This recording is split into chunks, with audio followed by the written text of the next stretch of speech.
So is the cow going to birth soon? Well, we're going to take a look. We'll talk about Hazel here for a minute. So she is probably going to give birth on the 15th here. Now, we've been penning her up overnight and letting her out in the pasture in the morning just because we had a couple snows a couple days ago and we've had 0-degree temperatures with the wind chill. And we didn't want to do that overnight, so we just stuck her in here to be safe. So, you'll see that she's eating, like she's wolfing it down there. Past 2 days, she didn't eat anything. She left a scoop of grain, and she didn't eat a lick of it over 6 hours.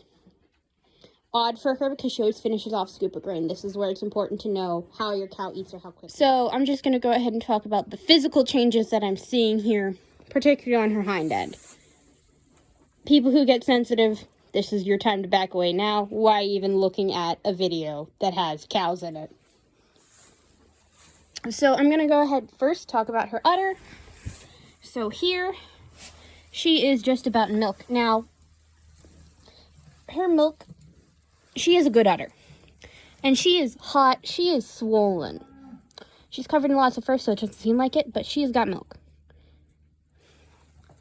Now, she's not quite there yet where she's dripping, but that can develop within a couple of hours. Now, see, she's already just about done. It's been less than 3 minutes.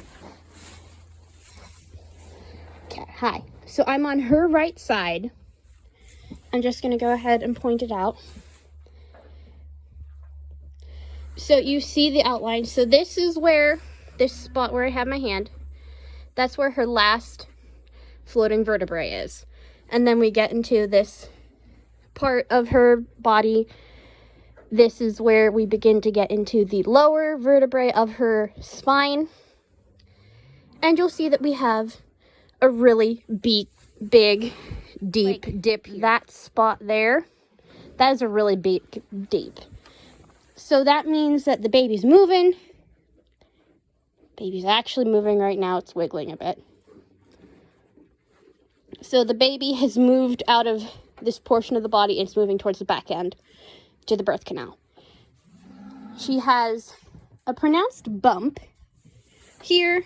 That's just the baby pushing on things because it's not part of the main muscle of her hindquarter. So this is baby squishing her. And then we'll get to the tail head here.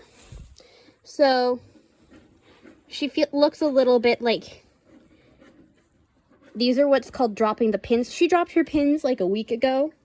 Kind of panicked us a little bit over the cold weather. So you see how there's no muscle there as I'm highlighting it with my fan. There's nothing there. So she's all loose and that's just her body getting ready for birth.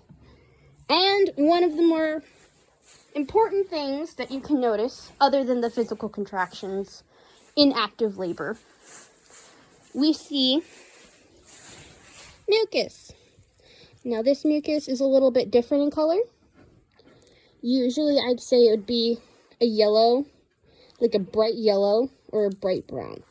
This is almost clear. And that means the birth's imminent. You can see how she goes ahead and has a bunch of the fluid stuck to her tail. Another example, like there's the pins and they're gone. So the fluid, what you're looking for near active labor is you're looking for white fluid out. You also notice that she's kind of puffy. In older cows, the puffiness is a less reliable sign that they're going to give birth. Younger cows, like it's their second or first calf, it works. So to expand on that puffiness, you can see she's pretty puffed here. That was a couple days ago. And then this was a few weeks back, so you can see the difference. She's on her third calf. It's not really that bad, the puffing, because her body knows what to do. So, probably going to go ahead and give birth tomorrow morning, you know, right when we need to go to church. But I'm going to get things set for her, and I'll be going home. So that's how we tell if our cows are going to give birth. And there'll be a follow-up video if I'm correct. All right. See you later on the farm. Thank you for watching one of the first few videos my daughter has made for this.